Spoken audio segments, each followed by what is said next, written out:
अल्लाह ने फरमाया मेरे हबीब मुशरिकीन मक्का तो ये चाहते हैं कि थोड़ा सा आप नरम हो जाए,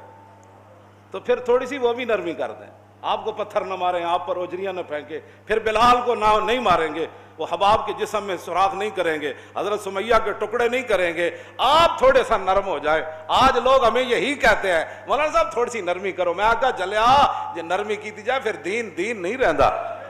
हाँ फिर वही कुछ बन जाता जेड़ा तुसी वेख रहे हो। हाँ जी, फिर असम्बलियां भी खत्म नबुवत डाके पै जाते हैं, फिर मुमताज भी तख्तेदार उत्ते चला जाता। जदों दीन च नरमी आ जाए तो मस्जिदां दे स्पीकर भी उतर जाते हैं, मस्जिदां दे सफा भी 6-6 फुट ते फिर बन जांदियां, फिर हज भी बंद हो जाते हैं। हाँ जी, उसी तरह सख्ती रहती ना, नहीं भाई मस्जिद में 6 फुट पर कैसे खड़ा हो सकता है, जब रसूलुल्लाह ने फरमाया कि सफ को कता करने वाला अल्लाह उसको कता कर देगा, तो हम कैसे हुजूर के फरमान के गजब ना, हमने गजब अपने ऊपर ना, नहीं नहीं बस ठीक है, ए जड़ी गल है याद रखना।